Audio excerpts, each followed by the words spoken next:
आप मेरी कहानी का आधा हिस्सा पहले से ही जानते हैं। जैसा कि मेरी एक बूढ़ी दादी माँ है, मैं आगे की कहानी सुनाऊं, इसके लिए आपको मेरी एक बात पे सहमत होना पड़ेगा, और वो ये है कि आपको चुपचाप सब कुछ सुनना पड़ेगा। अगर आपने मुझे रोका या टोका तो मैं किसी उलझन में पड़ जाऊंगी। जब मैं अपने दादी माँ के पास आई, तब मैं बहुत छोटी थी। मैं उनके पास रहने इसलिए आई थी क्योंकि मेरे माता पिता की मृत्यु हो चुकी थी। मेरी दादी माँ शायद कभी अमीर थी, क्योंकि वे अक्सर अपने बेहतरीन दिनों को याद करती थी।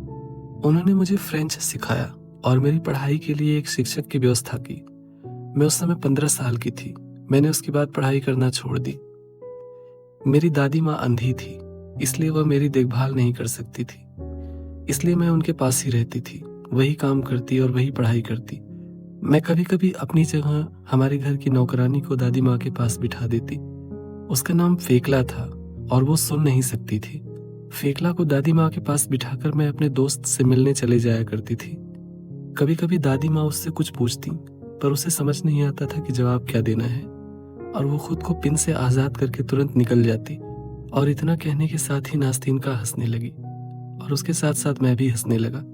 और उसने कहा, मैं कह रही हूँ तुम मेरी दादी माँ पर मत हंसना। मैं हंसी, क्योंकि वह एक मजेदार बात थी। मैं क्या करूँ, दादी माँ ऐसी है ही, लेकिन फिर भी मैं उनसे बहुत प्यार करती हूँ। मैं तो तुम्हें यह बताना ही भूल गई कि हमारे पास एक खुद का घर है। यानी मेरी दादी माँ के पास लकड़ी का एक छोटा सा घर है, जिसमें 3 खिड़कियां हैं, जो मेरी दादी माँ जितनी ही पुरानी है।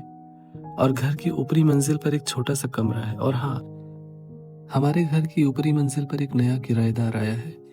हमारे लिए किराएदार रखना इसलिए जरूरी हो गया ताकि हमें उससे अतिरिक्त आमदनी हो जाए। किस्मत से हमारा नया किराएदार एक युवा आदमी था, जो इस क्षेत्र में अजनबी था। दादी माँ उसे अपने घर पर रखने को तैयार हो गई, और फिर बाद में उन्होंने मुझसे पूछा, बताओ नास्तीन का, हमारा नया किराएदार कैसा है? क्या वह बूढ़ा या युवा आदमी है? मैं दादी माँ को झूठ नहीं बोलना चाहती थी, इसलिए मैंने बीच का रास्ता अपनाते हुए कहा कि न तो बहुत ज्यादा बूढ़ा है और न ही बहुत ज्यादा युवा। फिर उन्होंने मुझसे पूछा, क्या वह दिखने में अच्छा है? दोबारा से भी मैं उनसे झूठ नहीं बोलना चाहती थी, इसलिए मैंने उनसे कहा, हाँ, वो दिखने में अच्छा है। फिर दादी ने बोला, सुनो बेटी, मैं तुमसे कह रही हूँ, तुम उसकी देखभाल नहीं करोगी। दादी माँ अक्सर अपने पुराने दिनों को याद किया करती थी कि अपने युवावस्था में उनके अंदर एक अलग ही ऊर्जा थी, लेकिन अब चाहकर भी पुराने दिनों को लौटाया नहीं जा सकता। समय के साथ साथ जवानी भी ढलने लगती है। पर मैं अक्सर सोचा करती थी कि दादी माँ आखिरकार मुझसे ये सब क्यों कहती हैं। उन्होंने मुझसे ये सब क्यों पूछा कि किराएदार दिखने में कैसा है। खैर, एक दिन सुबह किराएदार हमसे मिलने के लिए आया, और उसने हमसे इस बात का वादा लिया कि उसके घर में न रहने पर आने से पहले हम उसके कमरे की दीवारों पर वॉलपेपर लगवा देंगे। दादी माँ से बात चल ही रही थी कि तभी दादी माँ ने मुझसे कहा, नास्तीन का, मेरे कमरे में जाओ और वहां से मेरी हिसाब किताब वाली डायरी लेकर आओ। मुझे नहीं पता कि क्यों मेरा चेहरा अचानक से चमकने लगा। जब मैंने ये देखा कि मेरे घर में आने वाले किराएदार को मेरे बारे में सब कुछ पता चल गया है, तो मैं शर्मा गई। उस समय मुझे ऐसा लगा जैसे किसी ने मुझे गोली मार दी हो। मैं चुपचाप वहीं खड़ी हो गई और रोने लगी। उस समय मुझे इतनी ज्यादा शर्मिंदगी महसूस हो रही थी कि मुझे समझ नहीं आ रहा था कि मैं कहाँ पर देखूं। पर जब मेहमान ने ये देखा कि मैं उसकी वजह से शर्मिंदा हूँ, तो उसने झुककर मुझे नमस्ते किया और तुरंत वहां से चला गया।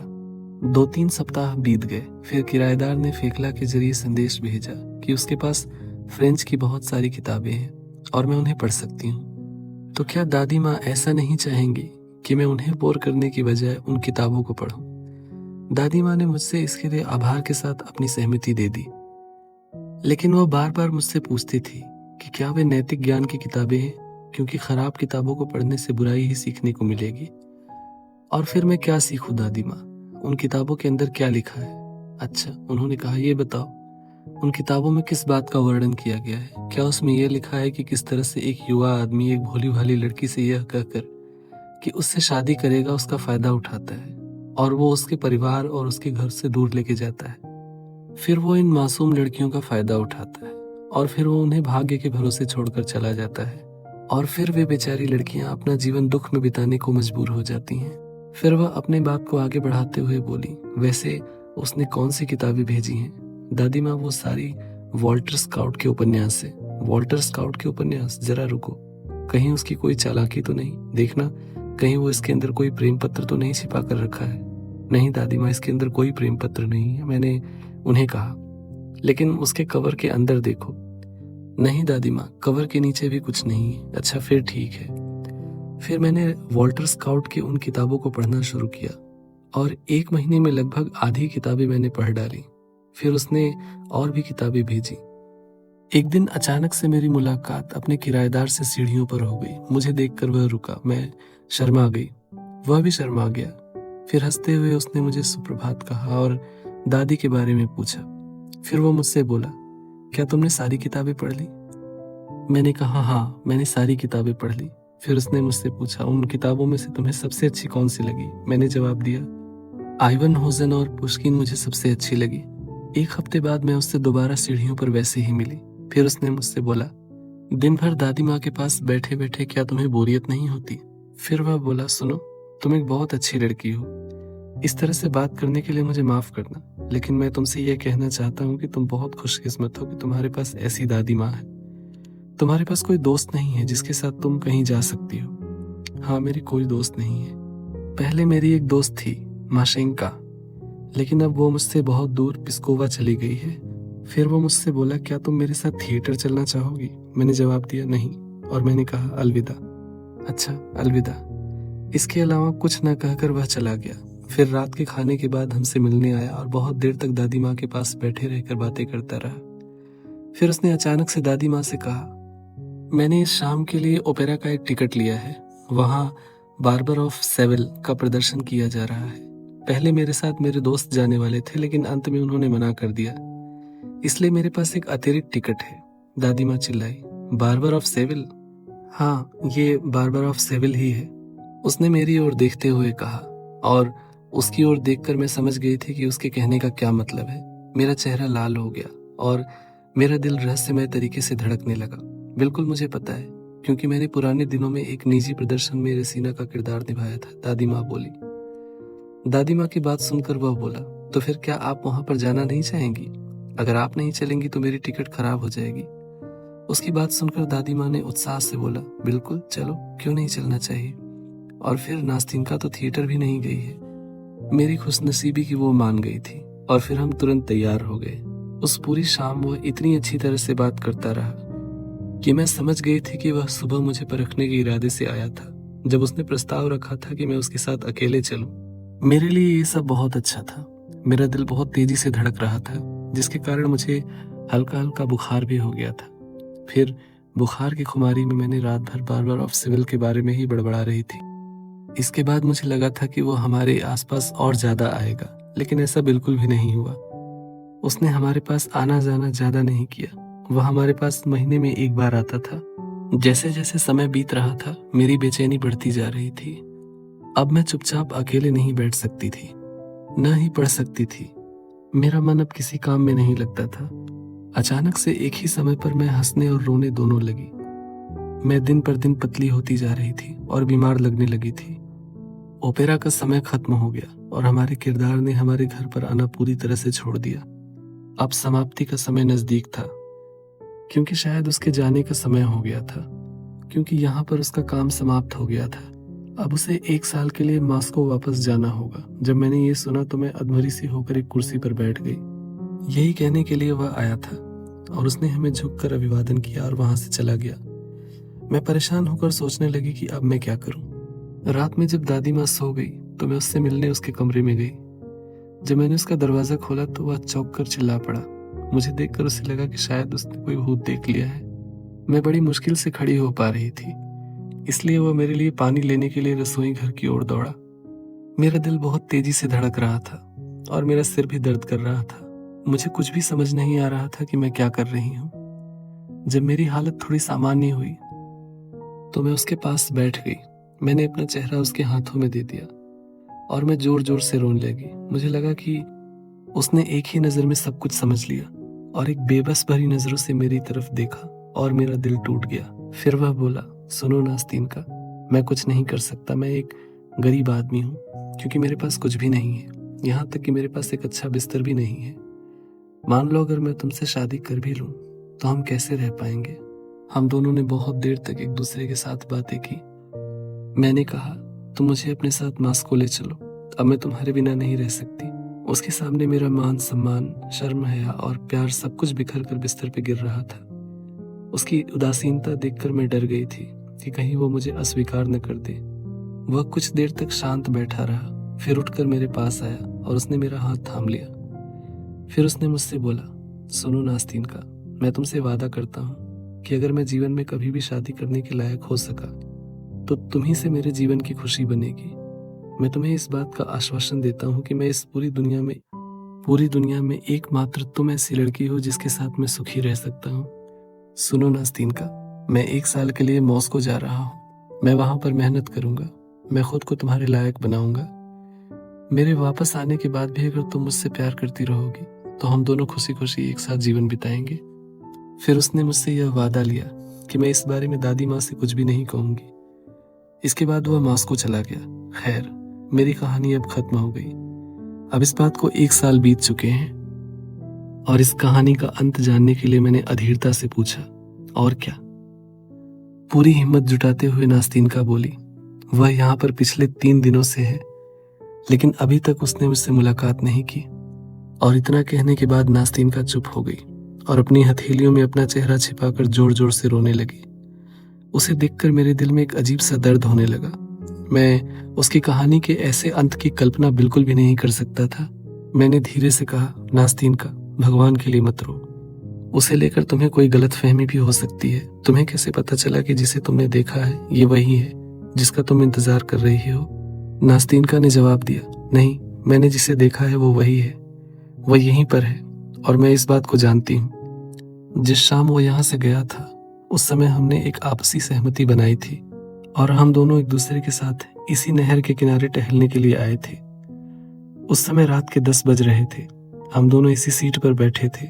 उस समय मैं रो नहीं रही थी क्योंकि उसकी बातें मुझे बहुत अच्छी लग रही थी। अब मैं सब कुछ जानती हूँ, वो यहाँ पर है, लेकिन फिर भी वो मेरे पास नहीं आया। और इतना कहकर वो वापस फिर से रोने लगी।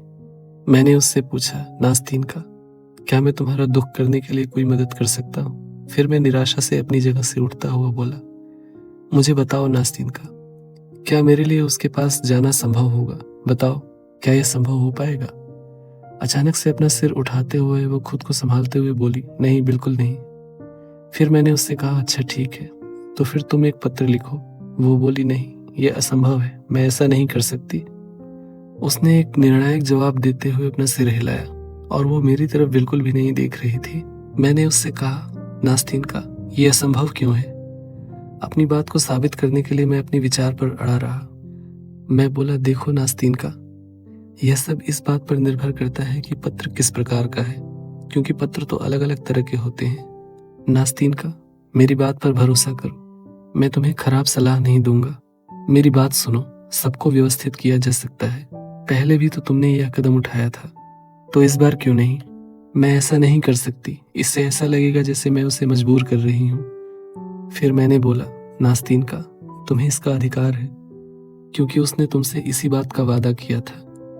और मैंने उसे समझाते हुए कहा कि मैं तुमसे ये बात इसलिए कह सकता हूँ क्योंकि वो एक आदमी है जो अपना वादा जरूर पूरा करते हैं। मैंने उसे समझाते हुए कहा, देखो, उस एक कमजोर से पल में किस तरह से उसने तुम्हारी भावनाओं को संभाला था। अपने तर्कों और अपने विश्वास से तुम्हें प्रेरित करते हुए खुद को तुम्हारे साथ इस वादे के साथ बांध लिया था कि अगर भविष्य में वो कभी विवाह करेगा तो वो लड़की तुम ही होगी।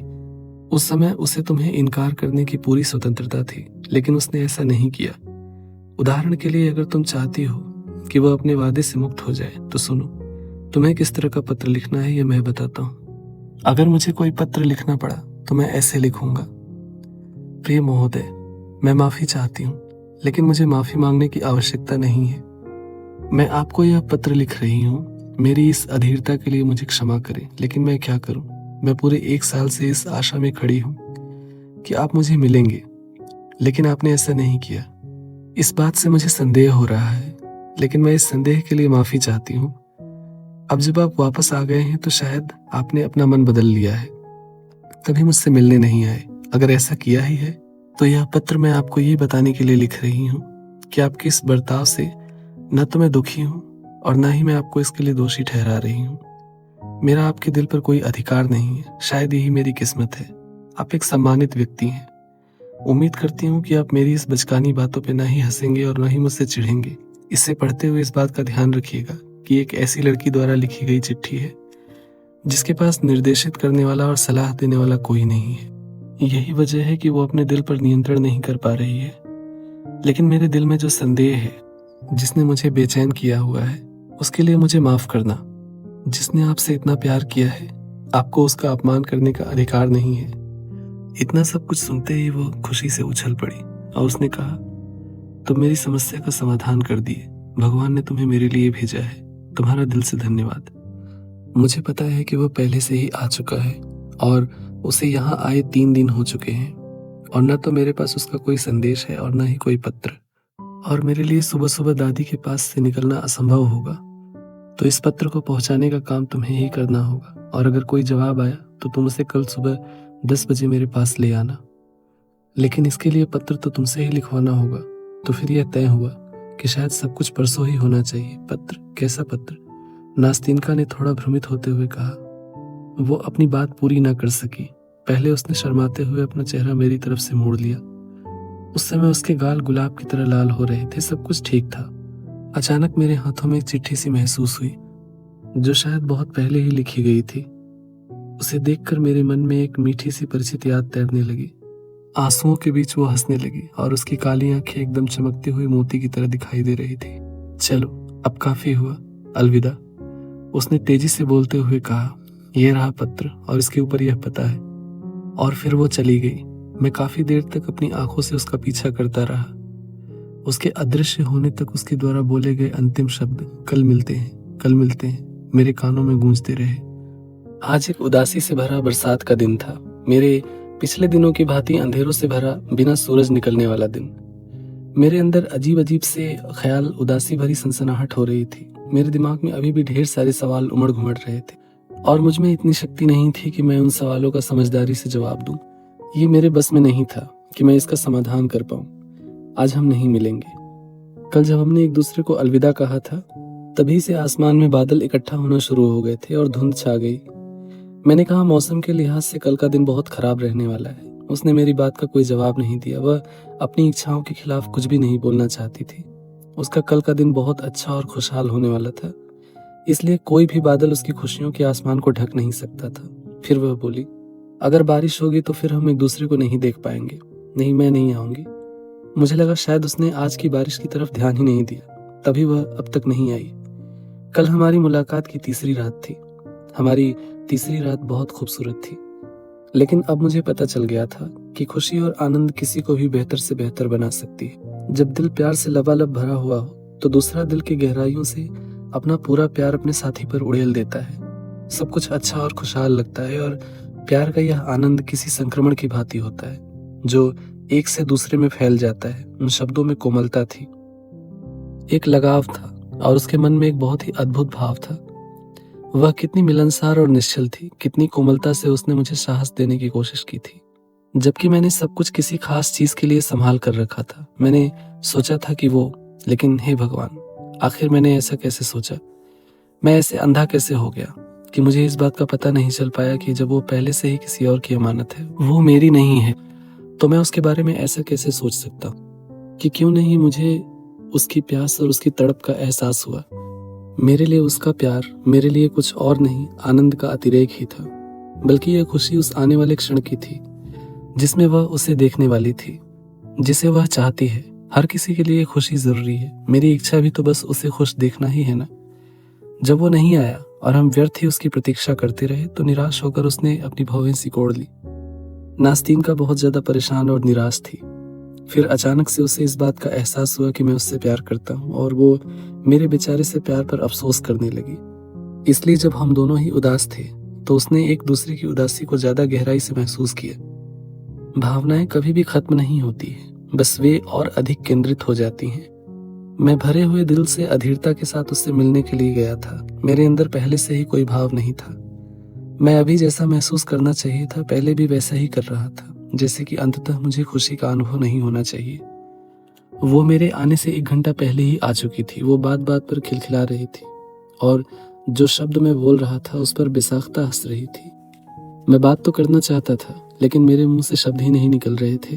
तभी उसने चुप्पी तोड़ने के लिए बोलना शुरू किया। क्या तुम जानते हो मैं इतनी खुश क्यों हूँ? मैं तुम्हें बता नहीं सकती। तुम्हें यहाँ देखकर मुझे इतनी खुशी क्यों हो रही है?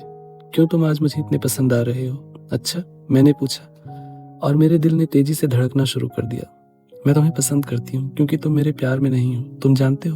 तुम जानते हो कि कुछ और आदमी मुझे परेशान कर रहे होते हैं, मुझे देखकर आहें भरते हैं और अश्लील कमेंट भी करते हैं, लेकिन तुम ऐसे बिल्कुल नहीं हो। तुम बहुत अच्छे हो। वह हंसी और बोली, हे भगवान, तुम कितने अच्छे दोस्त हो। वास्तव में तुम ज्यादा संयत और प्यारे इंसान हो। तुम मेरी कितनी परवाह करते हो। जब मेरी शादी होगी तो भी हम अच्छे दोस्त रहेंगे। हम दोनों भाई बहन से ज्यादा अच्छे दोस्त रहेंगे। तुम्हारी परवाह बिल्कुल उसी तरह करूंगी मैं। उसकी बातें सुनने के बाद मुझे ज्यादा दुख हुआ। उस समय मुझे ऐसा महसूस हो रहा था जैसे मेरी आत्मा मुझ पर हंस रही थी, जिसकी वजह से मेरे शरीर में तेज कंपन हो रहा था। मैंने कहा, तुम बहुत परेशान और डरी हुई हो। ऐसा लगता है कि वह नहीं आएगा। अब मैं इस बात को स्वयं मानती हूँ कि तुम सही हो। सच कहूँ तो इस समय मैं स्वयं को पहचान नहीं पा रही हूँ। मुझे सब कुछ असमंजस भरा लग रहा है, लेकिन फिर भी मैं बहुत हल्का महसूस कर रही हूँ। लेकिन बस और भावनात्मक बातें नहीं, इतनी काफी है।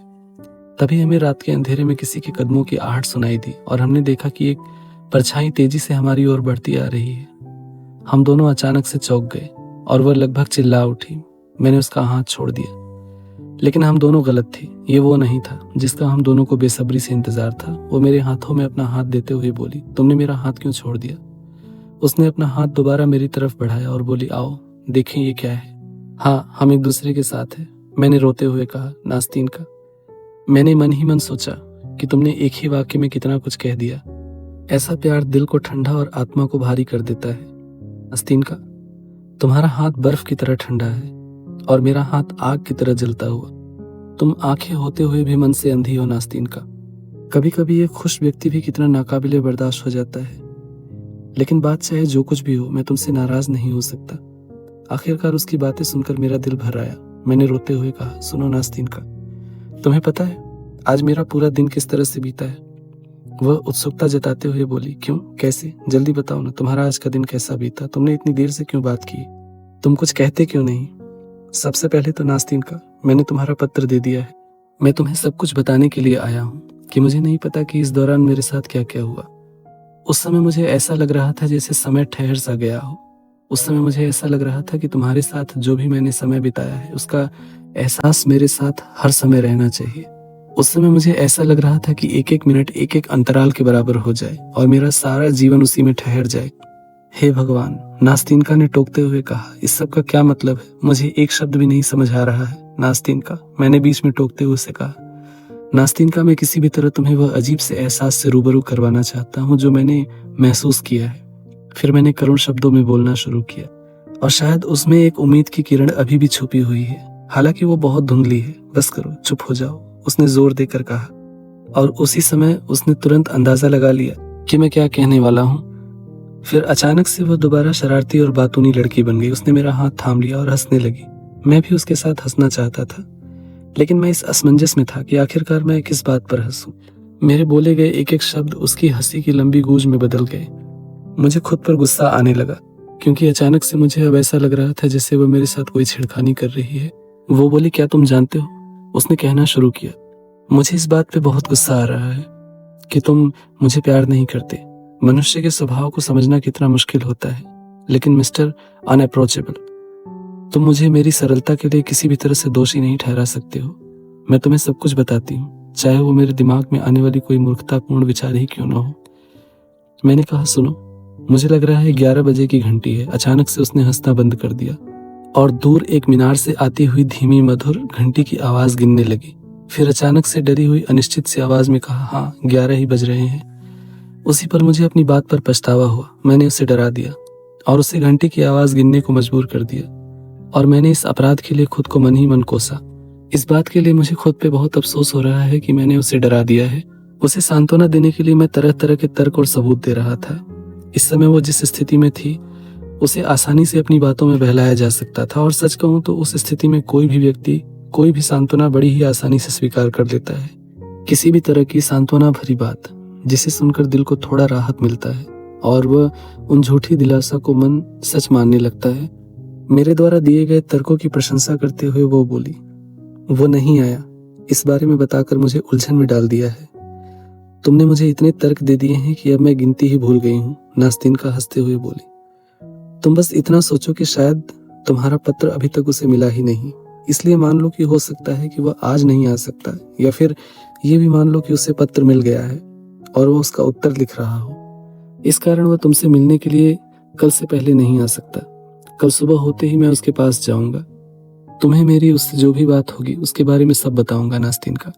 तुम सोचो तो 1000 संभावनाएं हैं। मेरी बात सुनने के बाद नास्तिनका बोली, हाँ, मैंने तो इसके बारे में सोचा ही नहीं, बेशक कुछ भी हो सकता है। उसने बिना विरोध किए हुए कुछ बुदबुदाते हुए स्वर में कहा। हालांकि उसके दिमाग में कुछ और भी अलग अलग तरह के विचार आपस में द्वंद्व कर रहे थे। तुम जानते हो ना मैं कहाँ पर रहती हूँ, जानते हो ना? और वह बार बार अपना पता दोहराने लगी। मैंने देखा कि इस समय उसकी खूबसूरत आंखों में आंसू की बूंदें चमक रही थी। वो धीरे धीरे बोल रही थी, तुम ऐसा कैसे कर सकते हो, तुम ऐसा कैसे कर सकते हो। मैं बोला, तुम एकदम बच्ची ही हो क्या, क्या बचपना है, आओ चलो चलते हैं। वो बोली, मैं तुम्हारे बारे में सोच रही थी। फिर 1 मिनट की चुप्पी के बाद वो बोली, तुम इतने दयालु और अच्छे हो। अगर तुम ऐसा ना होते तो मैं पत्थर की हो जाती। क्या तुम्हें पता है कि मेरे साथ अब क्या हुआ है? मैं तुम दोनों को एक साथ तुलना कर रही हूँ और सोच रही हूँ कि वो तुम क्यों नहीं है। आखिर वो तुम्हारे जैसा क्यों नहीं है, वो तुम्हारे जितना अच्छा क्यों नहीं है। हालांकि मैं उसे तुमसे ज्यादा प्यार करती हूँ। मैंने उसकी बात का कोई जवाब नहीं दिया। वो मुझे इस उम्मीद से देख रही थी कि मैं उसकी बात का कोई जवाब दूं। मुझे आज भी याद है कि जब मैं उसके घर के अंदर गई थी तो मुझे उसने किस तरह से देखा था। क्या तुम्हें याद है? नहीं नास्तिनका, मैंने जवाब दिया।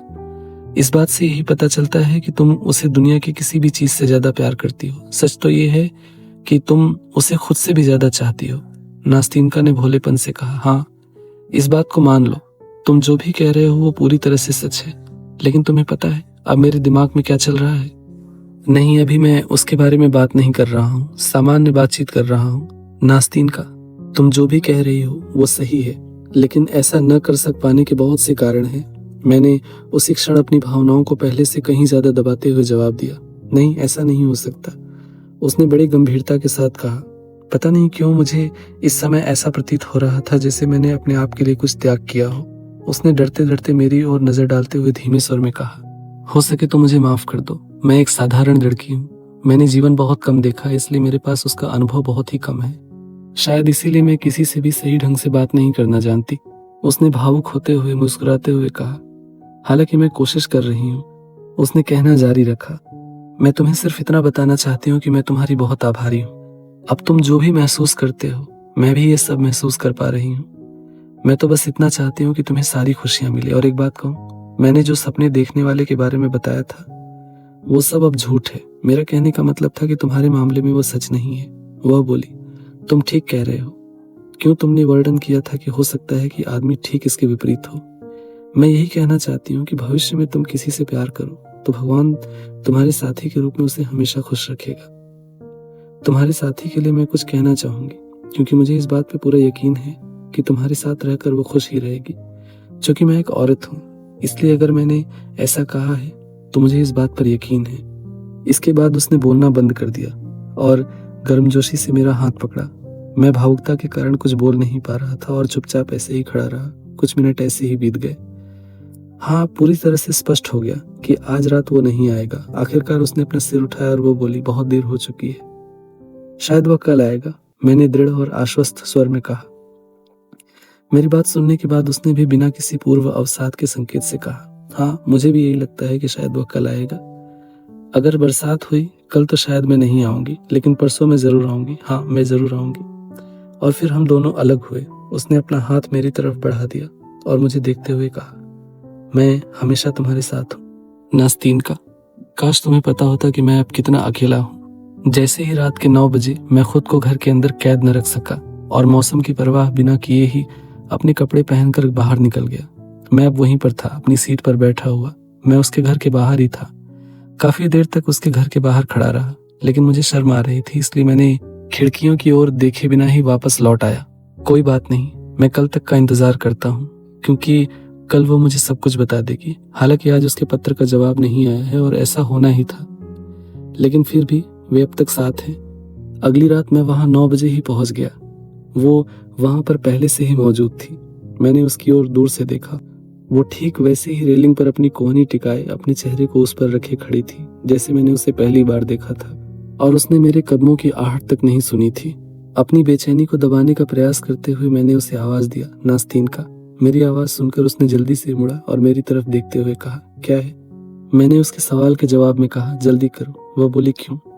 मैंने चकित होकर उसे देखा और कहा, वो चिट्ठी कहाँ है? क्या तुम पत्र लेकर आई हो? उसने रेलिंग को कस के पकड़ते हुए कहा, नहीं, मेरे पास कोई पत्र नहीं है। झुंझलाहट में मैंने कहा, क्या वो तुम्हारे पास नहीं आया? वह डर के मारे पीली पड़ गई और देर तक बिना मुझे देखे कहीं और देखती रही। मैंने उसकी आखिरी उम्मीद तोड़ दी थी। मुझे ऐसा लग रहा था जैसे मैंने ही उसका विश्वास तोड़ दिया हो। उसने धीमी आवाज में कहा, ठीक है, भगवान उसका भला करे। अपनी बात को आगे बढ़ाते हुए वो बोली, यदि वह मुझे ऐसे हाल में छोड़ देता है तो भी भगवान उसका भला करे। फिर उसने अपनी आंखें नीचे झुका ली और मुझे देखने की कोशिश की, लेकिन आंखों में भरे आंसू के कारण वो मुझे देख नहीं पाई। कुछ देर तक वह अपने मन में उठने वाली भावनाओं से जूझती रही। फिर इसके बाद वह रेलिंग से अपनी कोहनियां हटाते हुए पलटी। उसकी आंखें आंसुओं से भरी हुई थी। उसने बात को आगे बढ़ाते हुए कहा, मुझे सांत्वना देने की कोशिश न करना और उसके बारे में मुझसे बात न करना, और न ही मुझे यह समझाने की कोशिश करो कि वो वापस आएगा। वास्तव में उसने मुझे इतना क्रूर और अमानवीय नहीं बनाया है जितना कि वह स्वयं था। इस पल में उसकी आवाज सिसकियों में दब रही थी। उसे इस हालत में देखकर मेरा कलेजा फट जा रहा था। उसने दोबारा शुरू करते हुए कहा, यह सब कितना क्रूर और अमानवीय है। और फिर कोई शब्द नहीं, बस एक चुप्पी। इतने दिनों एक पंक्ति भी नहीं, एक शब्द भी नहीं। वह कम से कम यह तो लिख सकता था कि उसने मुझे ठुकरा दिया है, लेकिन इन 3 दिनों में एक भी पत्र उसने नहीं भेजा। एक असहाय लड़की को बेइज्जत करना उसके लिए कितना आसान है। मेरी गलती सिर्फ यह है कि मैंने उससे प्यार किया है। वह बोली, मैं तुमसे क्या बताऊं कि इन 3 दिनों में मैंने कितना कष्ट सहा है। मैं जब भी ये सोचती हूँ कि मैं पहले गई थी उसके पास, मैंने बड़ी ही विनम्रता दिखाते हुए उससे ये बात कही थी। मैं उसके सामने रोई, गिड़गिड़ाई, उससे थोड़े से प्यार की विनती की। फिर वह मेरी तरफ मुड़ते हुए बोली, सुनो। उसकी काली आंखें चमक रही थी। ये सब सही नहीं है, मैं ऐसी नहीं हूँ, ये सब प्राकृतिक नहीं है ना। तुम ही बताओ, भला कोई तुम्हारे बारे में अच्छा बुरा जाने बिना तुम्हारा आकलन कैसे कर सकता है? कृपा करके मुझे बताओ। ये सब समझ नहीं आ रहा है मुझे कि कोई किसी के साथ कैसे जानवरों जैसा बर्ताव कर सकता है। शायद दुनिया के सबसे निचले तबके के जानवर से भी थोड़ी दया दिखाई जा सकती है। फिर मेरी तरफ मुड़कर मुझे एक प्रश्नवाचक नजरों से देखते हुए उसने कहा, इस बारे में तुम क्या सोचते हो? मैंने उससे कहा, सुनो नास्तीन का, कल मैं तुम्हारे लिए उसके पास जाऊंगा, और हाँ, मैं उसे इन सारी बातों के बारे में सवाल पूछूंगा, उसे सब कुछ बताऊंगा भी। मैंने जोर देते हुए कहा, हाँ, मैं यही करूंगा। तो मुझे मना मत करना नास्तीन का। मैं उसे समझाऊंगा कि वो तुम्हारी भावनाओं और व्यवहार का सम्मान करे। उसे सब सच सुनना ही होगा। और फिर वो मुझे रोकते हुए बोली, नहीं दोस्त, अब एक और शब्द नहीं। अब मैं उसे भूल चुकी हूँ। अब मैं उसे नहीं जानती, न ही उससे प्यार करती हूँ। मैं हमेशा के लिए उसे भूल जाना चाहती हूँ, हमेशा हमेशा के लिए। एक जगह की ओर इशारा देखते हुए कहा। मैंने बोला, शांत हो जाओ नास्तीन का, आओ यहाँ बैठ जाओ। उसने कहा, मैं ठीक हूँ, तुम मेरे लिए परेशान ना हो। ये आंसू के सिवा कुछ नहीं है, थोड़ी देर में सूख जाएंगे। तुम ऐसा क्यों सोच रहे हो कि मैं अपने साथ कुछ बुरा कर लूंगी? मेरा हाथ उसने अपने हाथों में लेते हुए कहा, सुनो, मैं जानती हूँ तुम उसके जैसा व्यवहार नहीं कर सकोगे। क्या तुम वैसा कुछ कर पाओगे? मुझे यकीन है तुम कभी उस लड़की को नहीं छोड़ोगे जो खुद चलकर तुम्हारे पास आएगी, और तुमने कभी किसी के लिए ताना नहीं कसा होगा। तुम ख्याल रखते हो, तुम ये सोचते हो कि वो अकेली है, अपना ख्याल कैसे रख पाएगी। तुम सोचोगे कि इसमें उसकी क्या गलती है कि अगर उससे तुम्हें प्यार हो गया। उसने कुछ भी गलत नहीं किया। उसकी बात सुनकर अपनी भावनाओं पर नियंत्रण रखते हुए मेरे मुंह से बस यही निकला, नास्तीन का, तुम मुझ पर जुल्म कर रही हो नास्तीन का। तुम मेरे दिल को बांध रही हो, तुम मुझे जीते जी मार रही हो नास्तीन का। तुम्हारी बात सुनकर मैं चुप नहीं रह सकता। आखिरकार मेरे दिल में जो उमड़ रहा है उसके बारे में मुझे कुछ बोलना ही होगा। इस बीच मैं अपनी जगह से उठ गया। फिर उसने मेरा हाथ पकड़ लिया और मुझे हैरान होकर देखने लगी। अंत में वो बोली, तुम्हारे साथ क्या मामला है? फिर मैंने कहा, मैं दुखी हूं नास्तीन का। अब मैं तुमसे जो कुछ भी कहूंगा वो असंभव और बकवास है। मैं जानता हूं कि ऐसा कभी नहीं हो सकता, लेकिन मैं चुप नहीं रह सकता। तुम जो भी कष्ट सह रही हो, मैं उसके लिए माफी मांगता हूँ। अपनी आंखों से आंसू पोंछते हुए ढेरों सवाल लेकर वो मेरी तरफ देखकर बोली, ये क्या है? आखिर मामला क्या है? मैं बोला, यह असंभव है नास्तीन का, लेकिन मैं तुमसे प्यार करता हूँ। फिर मैंने अपना हाथ हिलाते हुए उससे कहा, अब मैंने तुम्हें सब कुछ बता दिया है। ये सब जानने के बाद क्या तुम मुझसे पहले की तरह बात कर सकोगी, जैसा कि अब तक कर रही हो? क्या तुम अब वो सब सुनोगी जो मैं कहना चाहता हूँ? अच्छा, नास्तीनका ने मुझे बीच में ही रोक दिया। खैर, पहले से ही मुझे इसका पता था कि तुम मुझसे प्यार करते हो। बस मुझे लगता था कि तुम मुझे सिर्फ पसंद करते हो, बस इतना ही। हाँ नास्तीनका, मैं पहले केवल तुम्हें पसंद करता था, लेकिन अब हाल कुछ और है नास्तीनका। अब मैं ठीक उसी हाल में हूँ जैसा हाल तुम्हारा था जब तुम उस आदमी के पास अपने दिल की बात कहने गई थी। पर सच कहूँ नास्तीनका, तो मैं तुम्हारी उस हालत से भी बुरी हालत में हूँ, क्योंकि तुमने तो किसी और को चाहा ही नहीं, और मैं तो बस। ये तुम क्या कह रहे हो? मैं कुछ भी नहीं समझ पा रही हूँ। लेकिन फिर भी तुम अचानक से ये सब क्यों? नास्तीनका रुक गई। वह असमंजस भरी नजरों से मुझे देख रही थी। उसके गाल शर्म से गुलाबी हो रहे थे। अब क्या करें नास्तीनका? तुम ही बोलो नास्तीनका, मैं क्या करूं? मैं तुम्हारा दोषी हूं नास्तीनका। मैं तुम्हें किसी भी हाल में दुखी नहीं करना चाहता। मैं तुम्हें किसी बंधन में नहीं बांधना चाहता। मेरी ओर देखो नास्तीनका। ये जो आंसू बह रहे हैं, इन्हें बह जाने दो नास्तीनका। ये आंसू किसी को भी दुख नहीं देते। ये आंसू सूख जाएंगे नास्तीनका। बैठो, यहाँ बैठ जाओ। उसने नास्तीनका बोली, तुम बैठ जाओ। फिर मैंने कहा, नहीं नास्तीनका, मैं बैठ नहीं सकता। अब मैं और ज्यादा देर तक यहाँ रुक ही नहीं सकता। तो मुझे यहाँ दोबारा से नहीं देखोगी। तुम्हें सब कुछ बताने के बाद मैं यहाँ से बहुत दूर चला जाऊंगा। मैं तुमसे यही कहना चाहता हूँ कि अब तुम्हें यह सब नहीं पता चलेगा कि मैं तुमसे प्यार करता हूँ। मैं अपना रहस्य खुद तक ही सीमित रखूंगा। तुम किसी तरह की चिंता न करो। अब तुम्हें मेरे फालतू के अहम की वजह से इस तरह की समस्या का सामना नहीं करना पड़ेगा। नास्तीनका ने कहा, नहीं, मैं तुम्हें खुद से दूर खुद ही नहीं करना चाहती। जब तुम यहाँ बैठकर रो रही थी, मैं चाह कर भी कुछ नहीं कर सकता था। मैं तुम्हारे पास नहीं बैठ सका जब तुम दर्द में थी और असहनीय पीड़ा झेल रही थी नास्तीनका। मैं सच कह रहा हूँ, मेरे दिल में तुम्हारे लिए ढेर सारा प्यार है, लेकिन मुझे इस बात का मलाल रहेगा कि तुम्हारे लिए बेशुमार प्यार होने के बावजूद भी मैं तुम्हारी मदद नहीं कर पाया। इसके कारण मेरा दिल टूट रहा है और मैं चुप नहीं रह सकता। मुझे बोलना ही होगा नास्तीनका। मैं कैसे चुप रह सकता हूँ? मुझे सब कुछ कहना ही होगा। नास्तीनका ने कहा, मुझे सब बताओ। मेरी तरफ देखो और मुझसे बात करो।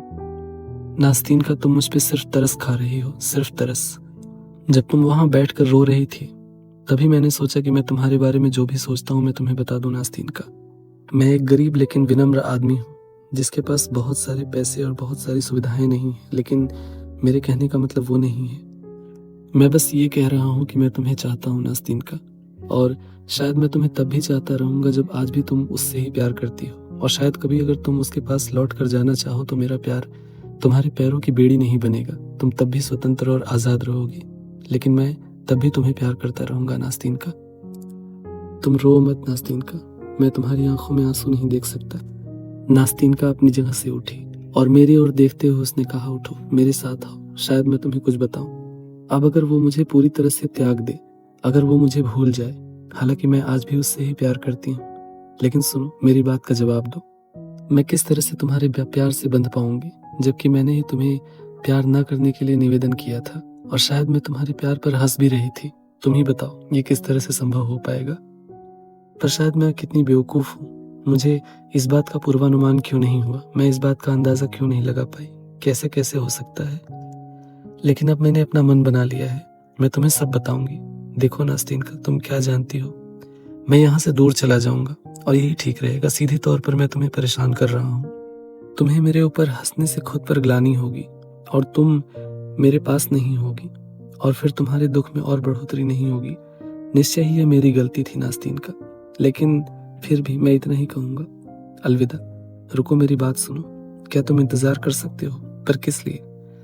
मैं उससे प्यार करती हूँ, ये सच है, लेकिन मैं इस बात से उबरने की कोशिश करूंगी। यकीनन मैं इसमें सफल होंगी।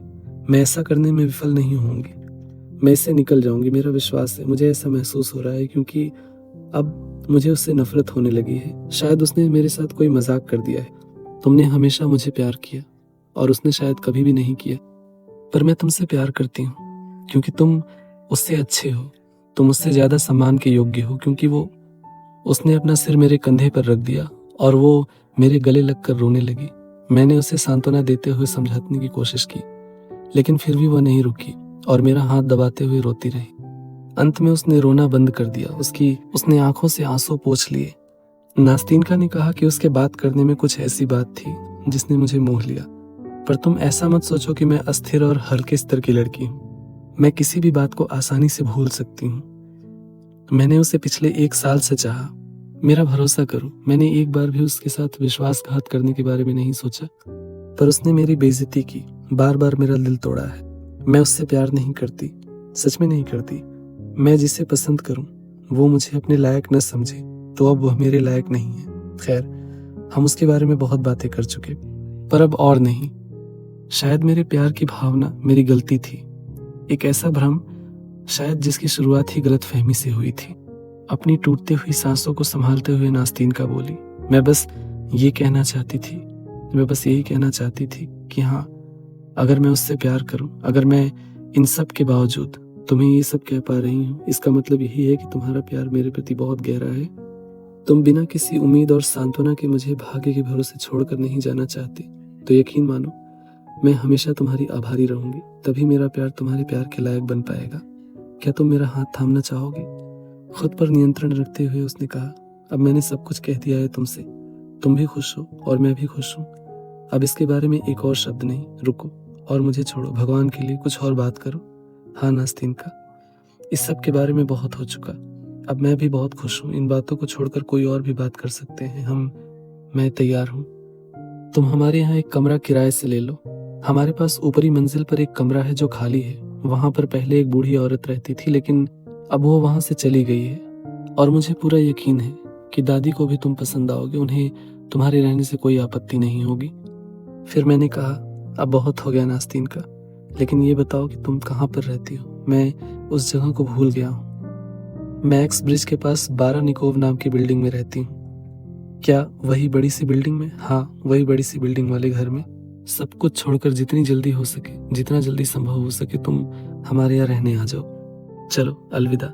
कल से तुम मेरे साथ रहने वाले हो और फिर हम बार्बरॉफ सिविल देखने के लिए जाएंगे। इसका दोबारा से मंचन होने वाला है। हाँ, हम जरूर जाएंगे नास्तीनका। और हम न जाने क्या क्या बातें करते हुए जा रहे थे, भविष्य की योजनाएं। पर हम कुछ भी कहते हुए जा रहे थे जैसे हम किसी नशे में हो। हम दोनों चल पड़े और लगभग 1.25 घंटे में हम दोनों ने एक दूसरे को अपने अपने घरों के किनारे तक छोड़ने के लिए जाते और फिर 15 मिनट में दोबारा उसी जगह पर आ जाते। और फिर नास्तीनका मुझे पकड़ती और दोबारा से फिर उसकी आंखों में आंसू आ जाते और वो मुझे रुकने को कहती। मैं घबराहट से भर जाता हूँ। मेरा हाथ पकड़कर वह कहती है, चलो। नास्तीनका, क्या तुम्हें पता है, आज रात मुझे भी नींद नहीं आने वाली। मुझे नहीं लगता है कि मैं कैसे सोऊंगा। मैं घर भी जाऊंगा या नहीं। मैं भी शायद आज सो नहीं पाऊंगी। आओ मेरे साथ चलो नास्तीनका, आसमान को देखो। नास्तीनका, कल का दिन बहुत अच्छा होने वाला है। कितना खूबसूरत नीला आसमान है और कितना सुंदर चांद। वो देखो, पीले बादल अब इन्हें ढक रहे हैं, देखो। लेकिन नास्तीनका बादलों की तरफ नहीं देख रही थी। वो पत्थर की तरह से चुपचाप अपनी जगह पर खड़ी रही। फिर अचानक से वो मेरे करीब आई। उसके हाथ मेरे हाथों में कांप रहे थे। मैं उसकी तरफ देखा। उसी समय हमारे सामने से एक युवा आदमी गुजरा। वो अचानक से रुका। उसने हम दोनों को देखा और ठहर गया। फिर वह अचानक से अपने कदम हमारी ओर बढ़ाने लगा।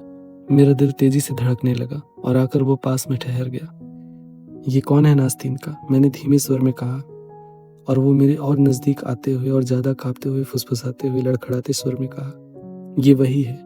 उसकी बात सुनने के बाद मैं बड़ी मुश्किल से अपने पैरों पर खड़ा रह सका। नास्तीनका, नास्तीनका, क्या ये तुम हो?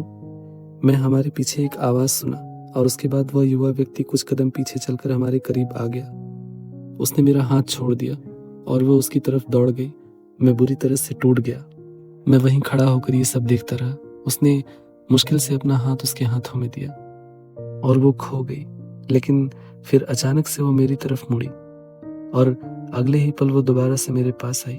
इसके पहले कि मैं कुछ समझ पाता, उसने अपनी दोनों बाहें मेरे गले पर डाल दी और फिर मुझे प्यार से चूम लिया। उसके बाद बिना मुझसे एक शब्द कहे वो उसकी तरफ दोबारा से चल पड़ी, उसका हाथ पकड़ा और अपनी तरफ खींचा। मैं बड़ी देर तक वहां पर खड़ा रहा और उन्हें देखता रहा और इसके बाद वो दोनों वहां से चले गए। रात का अंत सुबह की बारिश के साथ हुआ। आज का दिन बारिश वाला था। बारिश की बूंदें लगातार तेजी से गिरते हुए मेरी खिड़की से नीचे गिर रही थी। मेरे कमरे के अंदर अंधेरा था। मेरे सिर में भयंकर दर्द हो रहा था। मुझे चक्कर आ रहे थे पूरा शरीर बुखार की वजह से टूट रहा था। पोस्टमैन बोला, आपके लिए चिट्ठी है सर। इससे पहले कि मैं कुछ कहता, मात्रोना ने मुझे रोकते हुए कहा, ये चिट्ठी किसने भेजी है? मैं चीखते हुए अपनी कुर्सी से उठकर दरवाजे की ओर भागा। पोस्टमैन बोला, मैं नहीं जानता सर, आप खुद ही देख लीजिए। चिट्ठी का लिफाफा फाड़कर अंदर से पत्र निकाला। ये उसी की तरफ से है। मैं तुमसे घुटनों पर बैठकर माफी मांगती हूँ, मुझे माफ कर दो। मैंने तुम्हें और खुद को धोखा दिया है। ये एक सपना था, एक मृत तृष्णा। आज दिल में तुम्हारे लिए दर्द हो रहा है, मुझे माफ कर दो, प्लीज मुझे माफ कर दो। मुझे दोष मत दो, मैंने तुम्हें नहीं बदला। मैंने तुमसे कहा, मैं तुमसे प्यार करती हूँ, काश वो तुम होते, काश वो तुम होते। ये शब्द बार बार मेरे दिमाग में गूंज रहे थे। तुम्हारे शब्द याद आ रहे हैं नास्तीन का। भगवान ही जानता है कि मैं अब तुम्हारे लिए क्या कर सकता हूँ। मैं जानता हूँ तुम दुखी हो और अकेले हो। मैंने तुम्हें आहत किया है, लेकिन तुम जानते हो, जब कोई किसी से सच्चा प्यार करता है तो चोट जल्दी ही भर जाती है। और तुम मुझसे प्यार करते हो। धन्यवाद उस प्यार के लिए जो तुमने मुझे दिया है। वो हमेशा मेरी यादों में एक खूबसूरत सपना बनकर रहेगा। मैं इसे हमेशा अपने करीब रखूंगी। तुमने मेरा ध्यान रखा, मुझे दर्द से निकालने में मेरी मदद की। अगर तुम मुझे माफ कर दोगे तो तुम्हारी इन यादों के साथ मैं आजीवन जी सकूंगी और तुम्हारे प्रति कृतज्ञता की भावना से अभिभूत रहूंगी। तुम्हारे साथ की वो यादें मेरे लिए किसी अनमोल खजाने से कम नहीं है और मैं इस मामले में सच बोल रही हूँ। मैं कोई कड़वाहट नहीं रखूंगी, मेरे दिल में कोई कड़वाहट नहीं रहेगी। यह हमेशा ऐसे ही रहेगी। मैं बहुत जल्दी वापस आऊंगी। कल हम मिलेंगे, तुम हमारे यहाँ आओगे। तुम हमें ऐसे नहीं छोड़ सकते हो। तुम हमेशा मेरे दोस्त और मेरे भाई रहोगे और जब तुम मुझे देखोगे तब तुम जरूर मेरी तरफ अपना हाथ बढ़ाओगे। मैं जानती हूँ तुम मुझे माफ कर दोगे, है ना? कर दोगे ना? तुम मुझे पहले की तरह ही प्यार करोगे। मुझे प्यार करो, मुझे भूलना नहीं, क्योंकि मैं तुमसे प्यार करती हूँ, क्योंकि मैं इस पल तुम्हारे प्यार के लायक हूँ, क्योंकि ये मेरा हक है। मैं अगले हफ्ते शादी कर रही हूँ। वो मेरे जीवन में लौट आया है। वो मुझे कभी नहीं भूला। मैं उसे तुमसे मिलाना चाहती हूँ। वो तुम्हें पसंद आएगा। मुझे माफ कर दो और मुझे हमेशा याद रखना और प्यार करते रहना। पत्र को बार बार पढ़ने के बाद मेरी आंखों से आंसू बहने लगे। अंत में मैंने अपना चेहरा अपने हाथों में छुपा लिया। अचानक से बादलों के पीछे से झांकती सूरज की किरणें बारिश की बूंदें पड़ने से फिर बादलों के घूंघट में छिप गई हैं और मेरी नजर पड़ने से पहले एक बार फिर सब कुछ गंदा आने लगा। या फिर मेरे भविष्य का सारा दृश्य मेरी आंखों के सामने बेहद दुखद और निषेधात्मक रूप से चमक उठा। मैंने खुद को ऐसे देखा जैसे मैं अभी अभी था, बिल्कुल ऐसे ही, 15 साल बाद भी उसी कमरे में, उतना ही अकेला, उतना ही शांत। वही मात्रोना जो 15 साल बाद भी वैसी ही है। उसमें कोई समझदारी नहीं आई। लेकिन यह कल्पना करना कि नास्तीन का मैं तुम्हारे प्रति द्वेष रखूंगा, या कि मैं तुम्हारी शांत या खुशहाल जिंदगी में दुख के बादल भर दूंगा, या तुम्हारे दिल को दुखाऊंगा, तुम्हें उलाहना दूंगा, या तुम्हारी प्रसन्नता भरे पलों में जहर घोल दूंगा। सच मानो मैं ऐसा कुछ नहीं करना चाहता जिससे तुम्हारी खुशियों में खलल पड़े। मुझे कोई हक नहीं है। मेरी तरफ से तुम्हारे जीवन में कभी कोई बाढ़ नहीं आएगी। मेरी यही प्रार्थना है कि तुम्हारी खुशियों का आसमान खिला रहे, तुम हमेशा हंसती रहो, तुम्हारे जीवन में कभी कोई मुश्किल ना आए। लोगों में खुशियां बांटो जैसा कि तुम करती हो। तुमने मुझ जैसे अकेले व्यक्ति को कुछ ही दिनों में जो खुशियां दी हैं वो मेरे लिए काफी है। मुझ जैसे आदमी को इससे ज्यादा और क्या चाहिए? हे भगवान, क्या खुशी का एक पूरा लम्हा किसी व्यक्ति के पूरे जीवन के लिए बहुत कम है?